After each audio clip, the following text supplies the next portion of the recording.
Hartlike goeiemôre van my kant af weer eens 'n voorreg om so saam met u te wees en mag die Here ook vir ons ryklik saam seën. Nou flaminke is redelik bekend vir daardie kenmerkende pink kleur wat hulle vere dan ook aanneem, daardie lang bene van hulle wat ook daardie helder pink kleur het en dan die unieke eetgewoontes wat hierdie flaminke dan ook het. Iets wat kosbaar is van hierdie flaminke is dat hulle 'n baie sosiale lewe het, gewoontes het.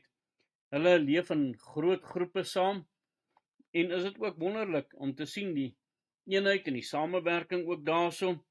En dan sê hulle ook van hierdie pink kleur kom van die karotide af en dit is wat in hulle kos dan die eet wat hulle eet dan ook in is wat dan hulle daardie pink kleur gee.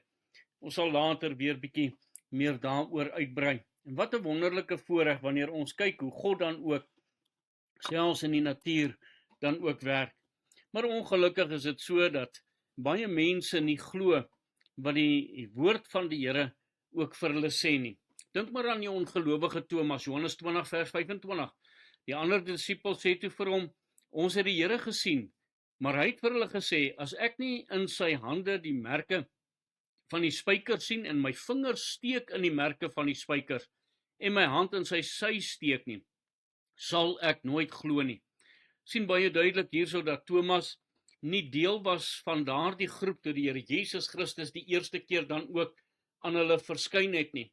Thomas was nie teenwoordig nie en toe hy nie teenwoordig was nie en hy nie daardie geglo het dat die Here Jesus Christus vir hulle gesê het ek gaan uit die dood uit opstaan nie, het hy eerder vir ons dan ook daardeur kom sê, maar hy sal glo as hy sien en nie glo omdat dit wat die woord van die Here aan hom gesê is, dat hy daarop staan nie.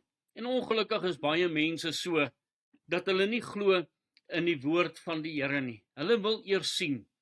En sommige mense, soos in Thomas se geval, kom nie by daardie punt waar hulle werklik dit kan opmerk en glo nie.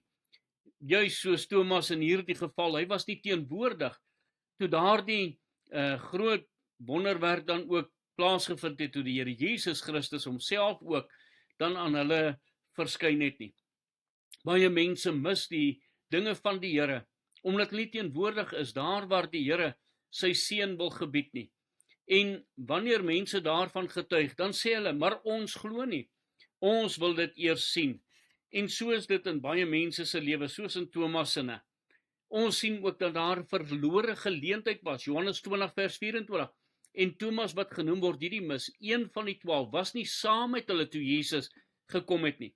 Die Here Jesus Christus wil baie keer ons kom besoek, het sy dit daar in ons stilte tyd is, of daar by 'n gemeente geleentheid, by 'n kerkbyeenkoms, 'n bidtuur geleentheid, waar die Here met my wil kom praat, waar die Here homself aan my wil kom toon, en homself kom openbaar. En die groepie wat daar is, ontvang wonderlike seën.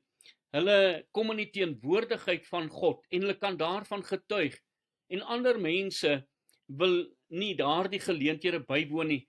En dan het hulle, kan ek maar sê, baie te sê daaroor, omdat hulle nie teenwoordig is nie, terwyl die Here hulle wou geseën het, op dieselfde wyse as wat hy die ander geseën het. Verlore geleenthede in mense se lewens, selfs ontkenning, Johannes 20 vers 25, die ander disipels sê toe vir hom, ons het die Here gesien, maar hy het vir hulle gesê, as ek nie sien nie, sal ek nie glo nie.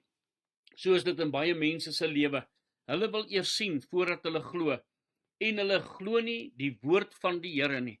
Terwyl die woord van die Here vas is, die woord van die Here is waar, die Here is 'n waarmaker van sy woord.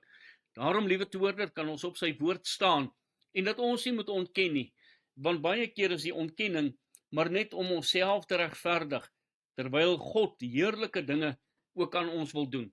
Daar was ook teregwysing, daarna sê hy vir Thomas, bring jou vingers hier, en kyk na my hande, en bring jou hande, en steek dit in my sy, en moenie ongelowig wees nie, maar gelowig. Die Here kom en hy sê vir Thomas, waar lê die groot probleem? En dit is sy ongeloof. Hy kan nie werklik vertrou nie. En daarom moet ons geloof en ons vertroue op God plaas, op sy woord, en dit wat hy aan ons sê, dat ons nie ongelowig sal wees soos Thomas nie, maar werklik glo. En dan daar die belydenis van hom, Johannes 20 vers 28, en Thomas antwoord en sê vir hom, my Here en my God. Ag, liewe toehoorder, is hy werklik u Here? Is hy werklik u God? Is hy heerser oor u lewe? Ek vertrou so, want Johannes 20 vers 29 sê, en Jesus sê vir hom, omdat jy my gesien het, Thomas, het jy geglo. Salig is die wat nie gesien het nie, en tog geglo het. Waarop is u geloof gebaseer? Op sug of op vertroue in die woord van die Here? Mag u genade vind en mag u ook werklik op die Here vertrou. Kom ons bid saam. Dankie Here dat ons op die woord kan vertrou en help vir ons as ons ongelowig is soos Thomas, dat ons oë weer op u sal vestig, sodat ons geloof ook mag terugkry. Kom werk geloof in ons harte.